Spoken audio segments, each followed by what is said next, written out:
Biye sibiri don ye Sɛpitɛnburu kalo tile 6 san 2025 Bamakɔ News TV jabaranin filɛbagaw a ye aw bisimila an ka kunnafoni sentelenw kɛnɛ kan.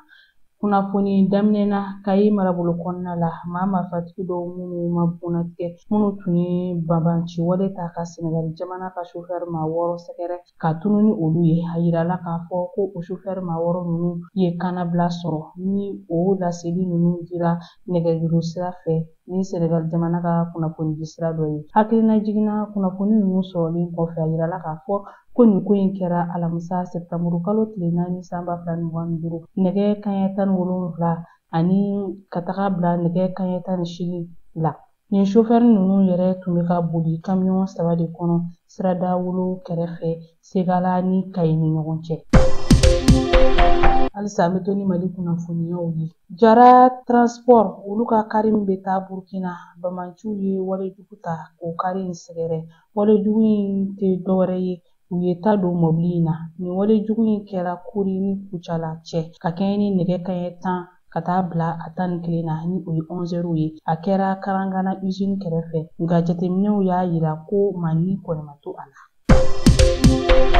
Diɲɛ tɔnba min bɛ wele ko ONU o ka bolofara min sigilen don jo sariyaw kan olu ye kunnafoni dɔw lase jumadon Sɛpitɛnburu kalo tile 5 san 2025 ka ɲɛsin an ka jamana ma ni o ye Mali ye. A kunnafoni dɔw bɛ tali kɛ kalatakow kan an ka jamana kɔnɔ ani jamana ɲɛmaabaw dɔw ka minɛli kan. O bɔlen kɔ yen u da sera furancɛ fanga ɲɛma ni o ye Général d'armée Asimi Goyita dɔ farali a ka jamana ɲɛmaya kuntagalajan kan fo ka taga se parti politigiw ka baaraw sosolilen ma. Douane ɲɛmaaba ni o ye Général Amadu Konate a ye wulikajɔ dɔw boloda min bɛ u ka baaraw sankɔrɔta. O dɔ ye ka wuli ka taa sɛgɛsɛgɛliw kɛ a ka cɛkɛdaw la walasa u bɛ baara min na a nafa ka ye wa gɛlɛya minnu b'a la u ka se ka dɔn. U ka baara dɔw bɛ tali kɛ an ka babolow kan walasa ka dankari maa minnu bɛ don ni yuruguyurugufɛnw ye babolow fɛ. O kɔfɛ a taamana ka taga i sen jɔ baarakɛyɔrɔ minnu jɔli bɛ sen na n'ale yɛrɛ tun bilasiralen bɛ a jɛɲɔgɔnw fɛ.